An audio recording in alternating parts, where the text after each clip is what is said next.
So I recently got to play Star Wars Outlaws, and let me be the first to tell you, it is not your average Ubisoft game.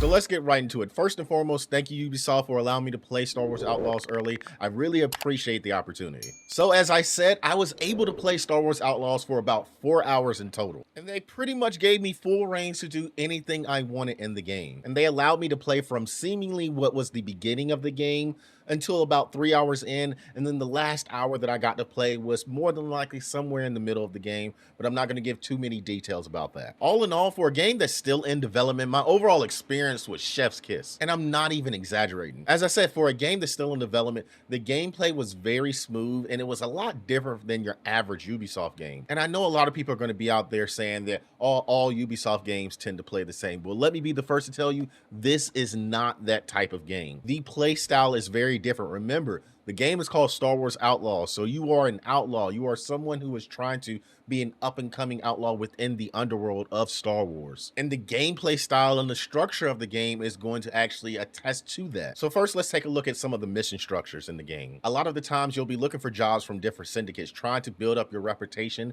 for each and every one, whether that's the Hutts, Crimson Dawn, or the Pikes. And like I said, as you're doing these missions, you're essentially building up your trust and your reputation between each and every faction. Now, yes, if you happen to build up your reputation for one faction, your reputation might go down with another faction. So always keep that in mind when you do eventually get your hands on this game. And I did thoroughly like how this is structured. Again, it feels a little bit different than your average Ubisoft game, so I enjoyed that thoroughly. Now, as far as the gameplay is concerned, specifically the mechanics of the actual game itself as you're playing the game. For an early build of the game, I really do like how shooting feels. It feels very tight and focused, and I do like the cover system and the ability to actually pinpoint each and every target if you happen to slow down time. There's a mechanic kind of similar, just like in Red Dead, where you slow down time a little bit and you pinpoint your targets and then you pull the trigger and then you shoot all of them. I really do enjoy that. You can pretty much do that at any point in time, whether you're riding your speeder or just out and about. And then there's also Nyx, your actual animal companion. Nyx is very useful within this game. Not only do you use Nyx to tinker with certain things, like making him go and stop a fan so that way you can walk into this tunnel, or distracting and or attacking an enemy. You can use Nyx for pretty much anything. And then I do love the dynamic between Nyx and Kay. It's a very different dynamic than we normally get within Star Wars, especially Star Wars games as of late, where normally you get a particular person and then a droid companion. At the very least, now we get an animal companion. Yes, we still don't understand them for the most part, but at least Nyx is cute. Again, you can use Nyx for a wide variety of things. One of the things that I did like about Nyx is that he can actually find things for you, different treasures and trinkets. Another thing that I was allowed to do is actually fly the spaceship, and I did thoroughly enjoy the ship controls within this game. It feels a little similar to Battlefront 2's controls, so if you really enjoyed the starship battles within Battlefront 2, then you're going to enjoy how the starships are going to control within Star Wars Outlaws. Because not only does the firing system work very similar, but the targeting system and the shooting and everything works very similar as well. Now, I'm sure a lot of you are wondering, as far as during that gameplay demo that we got during Summer Game Fest and other trailers, is there going to actually be ground to space travel? And what I'll have to say is technically, but not exactly. Now, trust to believe, it's way better than Starfield, and I like Starfield. But as you're taking off, there is a small cutscene,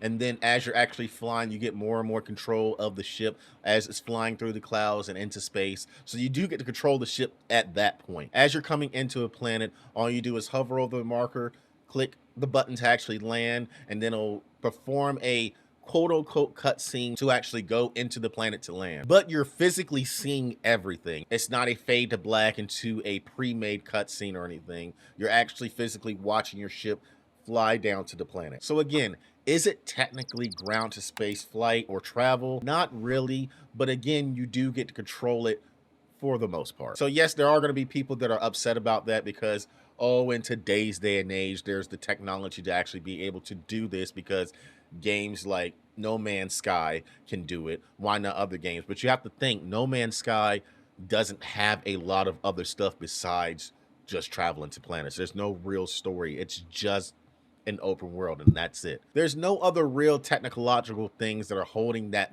mechanic back. So you have to think about that. There are certain things within games that tend to keep you from being able to do the craziest of things, like ground to space flight. So don't get all mad about that. Now, let me also say this. This is one of the first Star Wars games where we're not actually playing as a Force user. Kay is just a regular smuggler or outlaw, if you will, for the moment.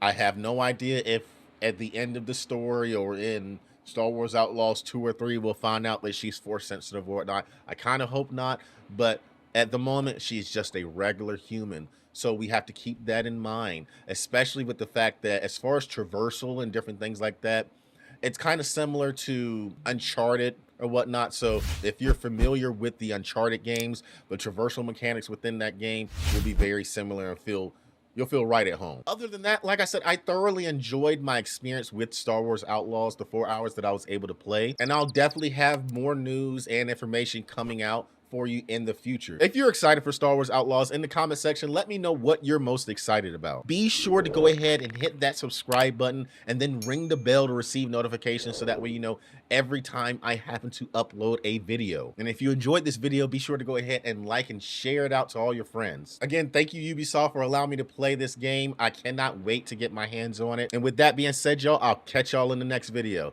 Peace and may the Force be with you.